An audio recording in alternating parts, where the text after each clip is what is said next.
Good morning to all of you. Today we will continue History Chapter 8 Women Caste and Reforms, page number 103. Gulamgiri. One of the most vocal amongst the low caste leaders was Jyotirao Phule. Born in 1827, he studied in schools set up by Christian missionaries. On growing up, he developed his own ideas about the injustices of caste society. He set out to attack the Brahmins, claimed that they were superior to others since they were Aryans. Phule argued that the Aryans were foreigners who came from outside the subcontinent and defeated and subjugated the true children of the country, those who had lived here from before the coming of the Aryans. As the Aryans established their dominance, they began looking at the defeated population as inferior, as low caste people. According to Phule, the upper caste had no right to their land and power. In reality, the land belonged to indigenous people, the so called low caste.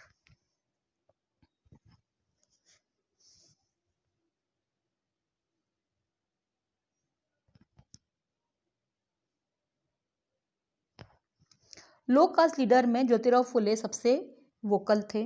उनका जन्म 1827 में हुआ था। उन्होंने Christian missionaries द्वारा खोले गए schools में शिक्षा पाई। बड़े होने पर उन्होंने कास्ट सोसाइटी के अन्याय के बारे में अपने विचार प्रकट किए। उन्होंने ब्राह्मणों के इस क्लेम पर सवाल उठाए कि आर्य होने के कारण वे सुपीरियर हैं। फुले का कहना था कि आर्यन विदेशी थे और उन्होंने इंडियन सबकॉन्टिनेंट के मूल निवासियों पर हमला करके उन्हें हराकर अपना गुलाम बना लिया था और बाद में इन लोगों को नीच जाति का मानने लगे थे। फुले के अनुसार अपर कास्ट का जमीन पर कोई अधिकार नहीं था। असल में यह धरती भारत के देशी लोगों की, सो कॉल्ड लो कास्ट लोगों की है। फुले claimed that before Aryan rule, there existed a golden age when warrior peasants tilled the land and ruled the Maratha countryside in just and fair ways. He proposed that Shudras, laboring caste, and Ati Shudras, untouchables, should unite to challenge caste discrimination. The Satyashodhak Samaj, an association Phule founded, propagated caste equality.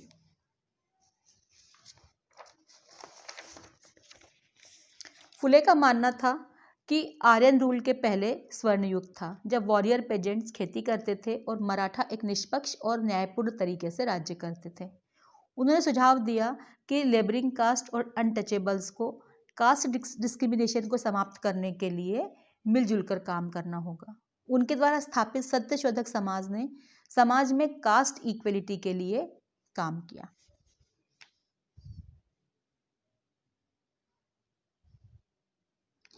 In 1873, Phule wrote a book named Gulamgiri, meaning slavery. Some 10 years before this, the American Civil War had been fought, leading to the end of slavery in America. Phule dedicated his book to all. Now come to the page number 104. Those Americans who had fought to free slaves, thus establishing a link between the conditions of the lower caste in India and the black slaves in America. 1873 में ज्योतिराव फुले ने गुलामगिरी नामक एक किताब लिखी जिसका अर्थ था slavery या दासता। इसके लगभग 10 वर्ष पहले अमेरिका में सिविल वॉर हो चुका था और वहां पर स्लेवरी समाप्त कर दी गई थी।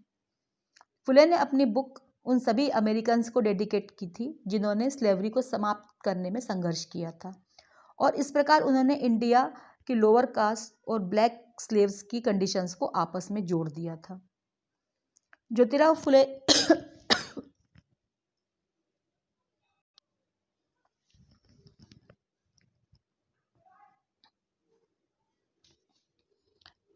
As this example shows, Phule extended his criticism of the caste system to argue against all forms of inequality. He was concerned about the plight of upper caste women, the miseries of the laborer, and the humiliation of the low caste. This movement for caste reform was continued in the 20th century by other great Dalit leaders like Dr. B.R. Ambedkar in Western India and E.V. Ramasamy Naikar in the South.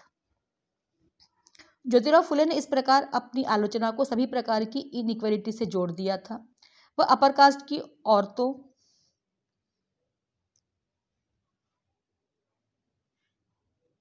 की condition, labourers की miserable conditions और lower caste के humiliation के बारे में चिंतित थे। जाति व्यवस्था में सुधार का यह मूवमेंट 20th सेंचुरी में वेस्टर्न इंडिया में डॉक्टर B.R. अम्बेडकर और साउथ इंडिया में E.V. रामास्वामी नायकर की लीडरशिप में भी चलता रहा।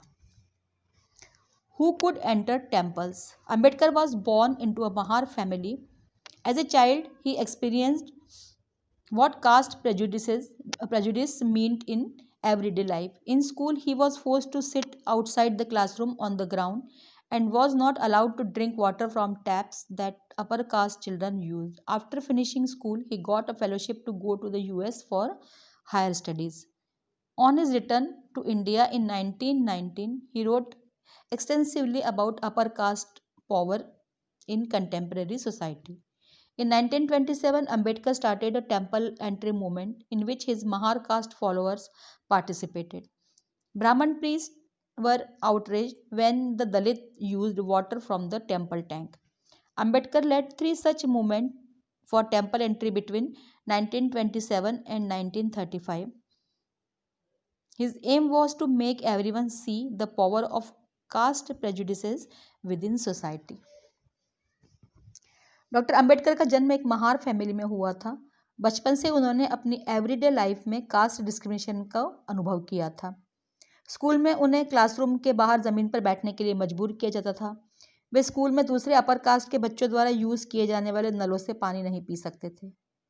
स्कूल एजुकेशन के बाद हायर स्टडीज़ के लिए डॉक्टर अंबेडकर को यूएस जाने के लिए फेलोशिप मिल गई। वापस लौटने पर उन्होंने उस समय की इंडियन सोसाइटी में अपर कास्ट पावर के बारे में काफ़ी लिखा। 1927 में अंबेडकर ने टेम्पल एंट्री मूवमेंट शुरू किया, जिसमें बड़ी संख्या में महार जाति के लोगों ने हिस्सा लिया। ब्राह्मण पुजारी इस बात पर काफ़ी क्रोधित हो गए कि दलित भी मंदिर के तालाब में का पानी यूज़ कर रहे हैं। 1927 से 1935 के बीच अंबेडकर ने ऐसे 3 टेम्पल एंट्री मूवमेंट चलाए। वह सभी को यह दिखाना चाहते थे कि सोसाइटी में कास्ट डिस्क्रिमिनेशन कितना फैला हुआ है। Now come to the page number 105। The non-Brahman movement. In the early 20th century, the non-Brahman movement started.